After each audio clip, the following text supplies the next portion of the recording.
Welcome to our Middle East briefing show. Today, we're diving into some exciting international developments. Several Western countries, including Australia, the UK, Canada, and France, have officially recognized Palestine at the UN, marking a big step for Palestinian aspirations for statehood. While some critics see this as symbolic, it certainly adds fuel to the ongoing conflict discussions, especially with Gaza's humanitarian crisis and Israeli settlement expansion in the spotlight. Next, the UN General Assembly kicked off with a bang. Countries like France and the UK are pushing for a two-state solution, and their recognition of Palestine is energizing peace efforts.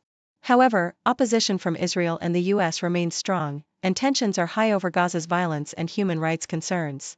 Meanwhile, geopolitical tensions in Eastern Europe are rising as Russia's incursions into Estonian airspace threaten regional stability, with NATO nations ready to defend their turf.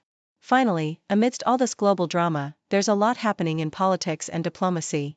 Ireland's Prime Minister criticizes a presidential candidate for justifying Hamas, while France's recognition of Palestine sparks debate. Plus, the US faces internal challenges with political violence and questions about democracy, all while world leaders prepare for a busy week of talks on climate, security, and more. Please continue to stay tuned for detailed insights. Australian Broadcasting Corporation reports a historic shift at the UN summit where Prime Minister Anthony Albanese, alongside 9 other Western leaders, officially recognized Palestine as a state, a move that has increased global recognition to at least 157 out of 193 UN member states. This declaration, made at the UN headquarters in New York, was met with mixed reactions. While it symbolized a significant step towards Palestinian aspirations for sovereignty, it drew criticism from the White House, which dismissed it as mere rhetoric lacking tangible action. French President Emmanuel Macron also voiced support, recognizing Palestine for the first time and emphasizing the urgency to end the ongoing war in Gaza, which he described as unjustifiable. Meanwhile, many Western leaders called for ceasefires, humanitarian aid, and an end to settlement expansion, though few explicitly accused Israel of genocide despite UN findings supporting such allegations. Palestinian Authority President Mahmoud Abbas addressed the conference via video, thanking countries that recognized Palestine and asserting conditions for dialogue, while Israel's Prime Minister Benjamin Netanyahu condemned the recognition as rewarding terrorism, emphasizing that Israel would never accept a Palestinian state. The diplomatic landscape remains tense, with the US and Israel firmly opposed, viewing recognition as a reward for Hamas, and broader international debates about the path to peace and justice continue to unfold amid the ongoing Gaza conflict. Foreign policy highlights the intense focus of the UN General Assembly's high-level week on Palestinian statehood and the Gaza war, where a wave of countries, including France, the UK, Canada, and Portugal, moved to recognize Palestine, signaling a growing international rebuke of Israeli policies.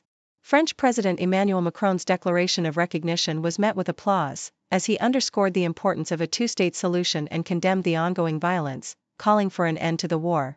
Despite the symbolic nature of these recognitions, they serve as a political statement against Israel's military operations and settlement expansion, with leaders like Macron framing recognition as a step toward peace and a defeat for Hamas.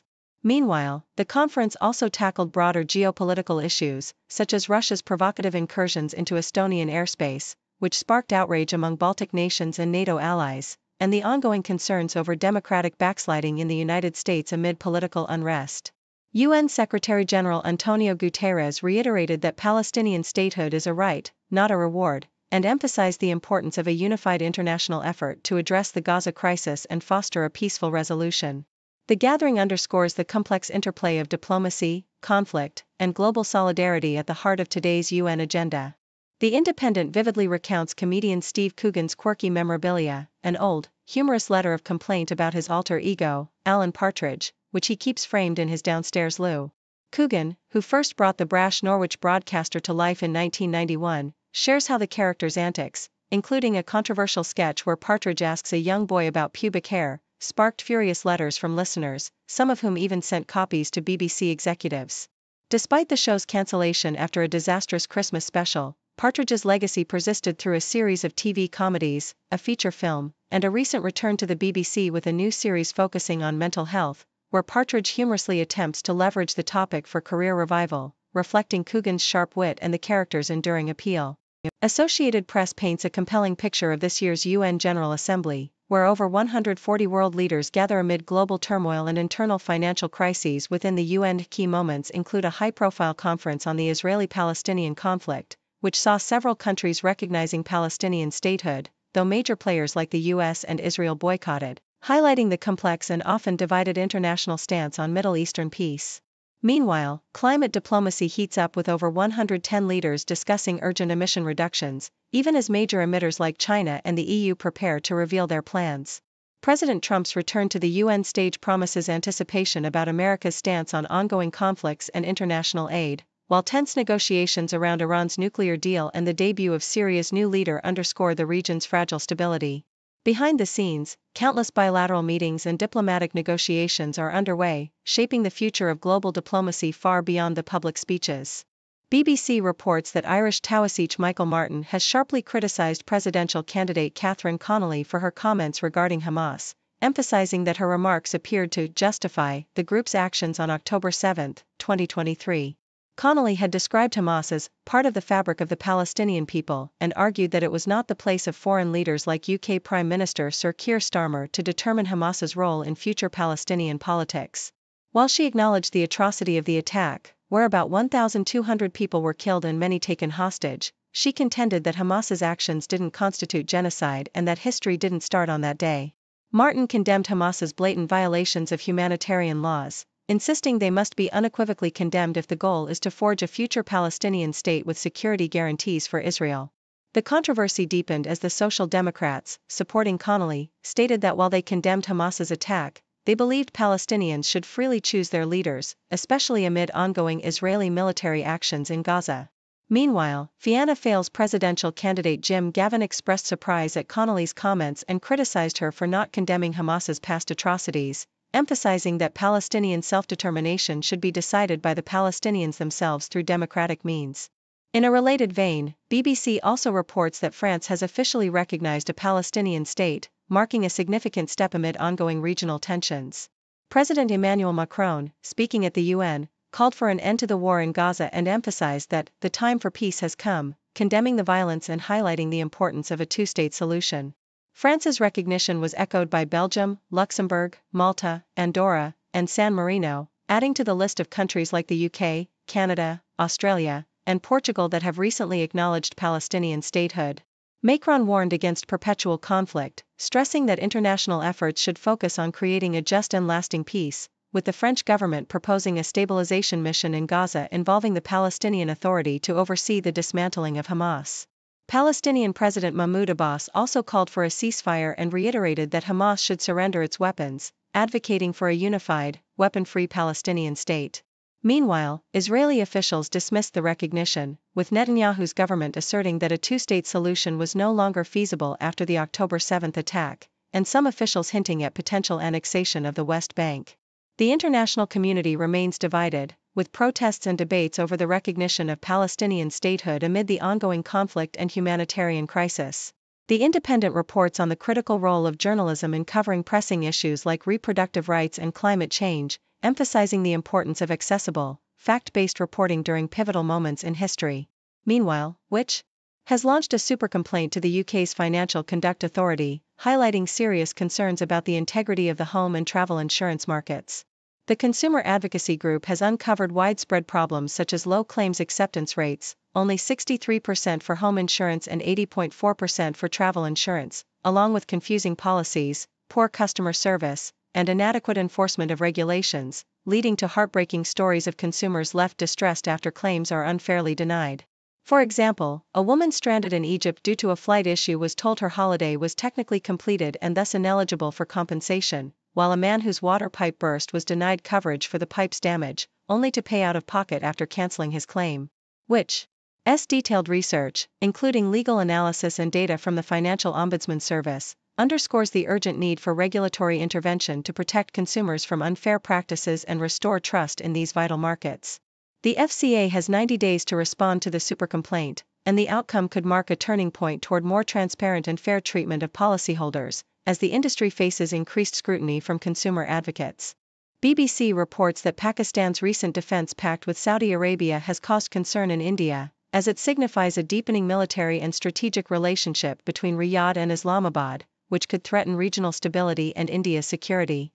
The agreement, which emphasizes mutual defense and considers any aggression against either country as an attack on both, is viewed by Indian analysts as a move that potentially empowers Pakistan's military capabilities through Saudi support, especially given Pakistan's economic fragility and reliance on external backing.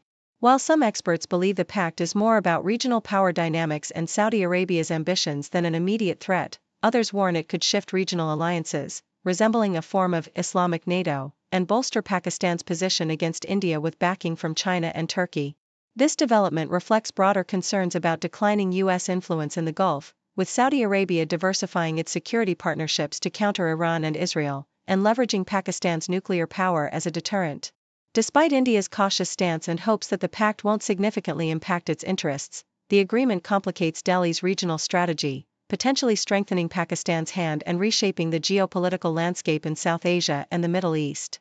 Associated Press reports that a Jamaican man, Orville Itoria, who was unlawfully deported by the United States to Eswatini under the Trump-era third country deportation program, has finally been repatriated to Jamaica after spending over 2 months in a maximum security prison without charges or access to legal counsel. The U.S. had sent him and 4 other migrants, originally from Cuba, Laos, Vietnam, and Yemen, claiming they were dangerous criminals convicted of serious crimes such as murder and child rape, and that their home countries refused to accept them back. However, Eswatini officials clarified that the men were only in transit and would be sent home, contradicting U.S. claims. The deportees, all in the U.S. illegally with deportation orders, had completed their criminal sentences but were transferred overseas without proper due process, sparking human rights concerns. The case highlights the controversial third country deportation scheme, which has been criticized for sending migrants to countries with which they have no ties and where their legal rights may be compromised.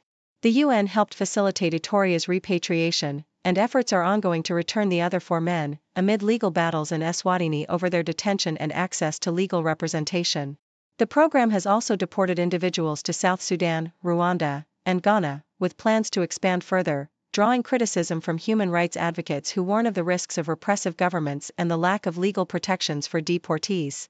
The Associated Press reports that Spain's Foreign Minister, José Manuel Albares, has expressed unwavering optimism about the future of Palestinian statehood, dismissing Israeli Prime Minister Benjamin Netanyahu's rejection of the idea of a Palestinian state.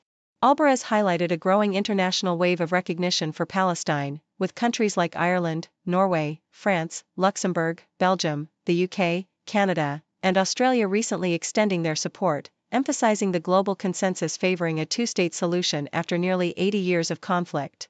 Spain has taken a prominent stance against Israel's military actions in Gaza, condemning the violence and labeling Hamas a terrorist organization, while advocating for peaceful coexistence and human rights.